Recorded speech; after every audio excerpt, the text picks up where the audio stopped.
Hola, soy el padre Sergio Serrano y quiero invitarte de Emaús a la parroquia, nuestro llamado al servicio. Estamos enviados a la misión, pues fuimos al retiro de Emaús. ¿Y qué es lo que viene después de esto?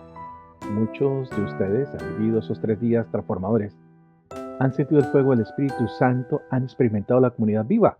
Pero surge la pregunta, ¿y ahora qué? Debemos volver al texto que nos inspiró, a Lucas. Entonces les abrió el entendimiento para que comprendieran las Escrituras. Lucas 24:45. El Señor nos abre los ojos en Emaús, pero no para que nos quedemos en el cenáculo, sino para enviarnos a la misión. El Emaús es un momento de gracia y de bendición.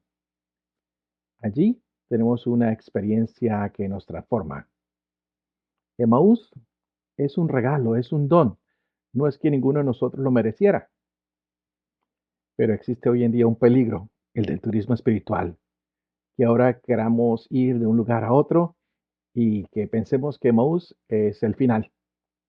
Pero Emaús es la experiencia transformadora.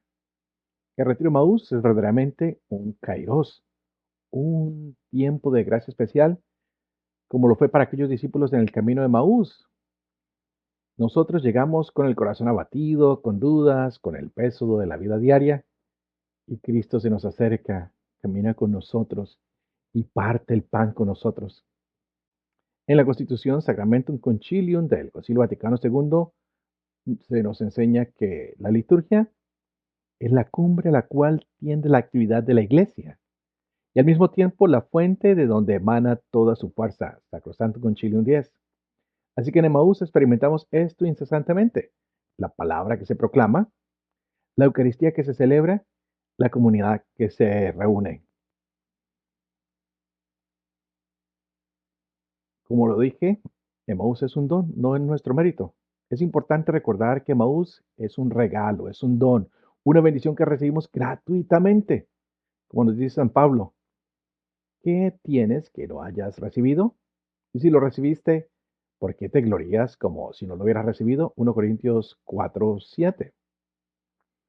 Los obispos de Estados Unidos en su documento Stewardship, a Disciple's Response, la mayordomía respuesta de un discípulo, nos recuerdan que todo es un don de Dios y nuestra respuesta debe ser de gratuidad expresada en el servicio.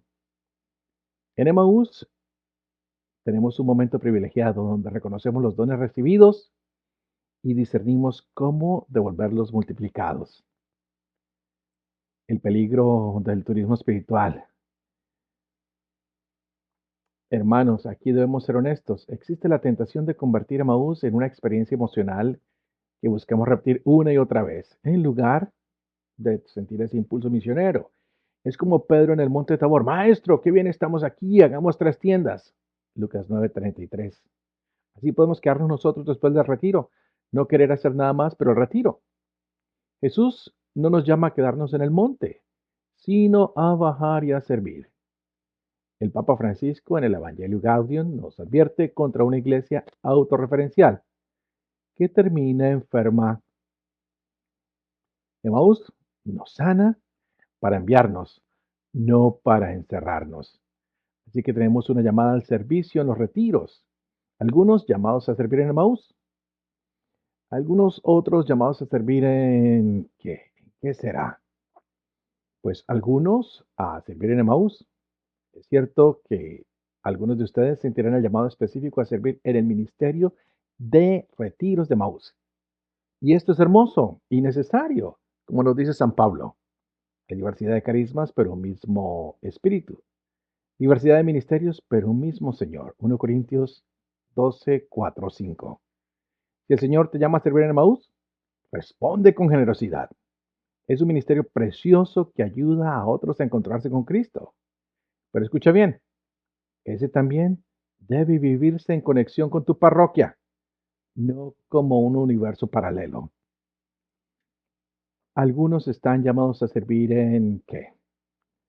Los documentos del Vaticano, particularmente Christi Fidelis Laici del Papa Juan Pablo II, nos recuerdan que los movimientos y grupos eclesiales deben estar en comunión con la iglesia particular y que la parroquia no es una estructura caduca. sino que es y sigue siendo necesaria. Christe Fidelis Leyes 26 y 27.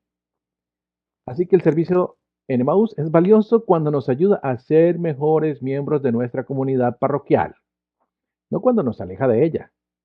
La Conferencia Episcopal de Estados Unidos en Coworkers in the Vineyard of the Lord, o Trabajadores en la Viña del Señor, enfatiza que todos los ministerios laicales deben estar coordinados y en comunión con la vida parroquial. La parroquia es el corazón de la vida católica. Recordemos la centralidad de la parroquia en nuestra tradición, la enseñanza del magisterio, la parroquia donde vivimos la fe ordinariamente y los ministerios parroquiales nuestro verdadero llamado. La centralidad de la parroquia en nuestra tradición. Aquí está el punto central de esta charla. En nuestra tradición católica, todo gira en torno a la vida parroquial. La parroquia no es simplemente un edificio o una opción entre muchas. Es la célula básica de la iglesia. El Código de Derecho Canónico define la parroquia como una determinada comunidad de fieles constituida de modo estable en la iglesia particular, Canon 515. No es un club, no es una organización voluntaria, es nuestra familia eclesial, el lugar donde nacemos a la fe en el bautismo, donde nos alimentamos de la Eucaristía, donde crecemos en santidad. La enseñanza del magisterio. El Papa Francisco ha sido muy claro sobre esto. En su carta al cardenal Outlet sobre las parroquias afirma, la parroquia es presencia eclesial en el territorio, ámbito de la escucha de la palabra, del crecimiento de la vida cristiana, del diálogo, del anuncio, de la caridad generosa, de la adoración y la celebración. El Concilio Vaticano II en Apostolicam Actuositatem nos dice que la parroquia ofrece un ejemplo luminoso de apostolado comunitario y que los laicos deben acostumbrarse a trabajar en la parroquia íntimamente unidos con sus sacerdotes.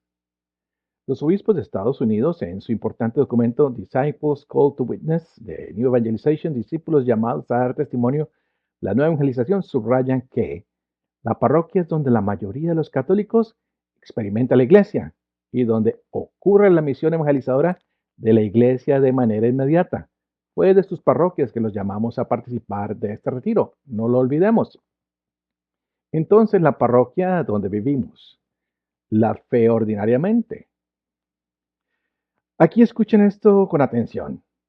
Emmaús es extraordinario, pero la parroquia es donde vivimos nuestra fe ordinariamente y en la vida espiritual lo ordinario es lo que nos santifica. Pensemos en la Sagrada Familia. 30 años en Nazaret, 3 años en el ministerio público. ¿Dónde se santificó Jesús? En lo ordinario, el trabajo, la sinagoga, la vida comunitaria del pueblo. Como nos recuerda Lumen Gentium, todos en la iglesia son llamados a la santidad en las condiciones, tareas y circunstancias de la vida. Lumen Gentium 41. Su parroquia es Nazaret, es donde celebramos cada domingo, fuente y culmen de toda la vida cristiana. Allí está la Eucaristía. Es donde recibimos los sacramentos que nos sostienen desde la cuna hasta la tumba, donde educamos a nuestros hijos en la fe, donde cuidamos a los enfermos y necesitados de nuestra comunidad, donde acompañamos a los que sufren, donde celebramos y lloramos juntos. Así que los ministerios parroquiales son nuestro verdadero llamado. Aquí está el corazón de mi mensaje. El verdadero fruto de Maús se ve en el servicio a tu parroquia. Recuerda que hicieron los discípulos después de Maús. Levantándose en aquel mismo momento, se volvieron a Jerusalén. Lucas 24:33. No se quedaron en Emaús.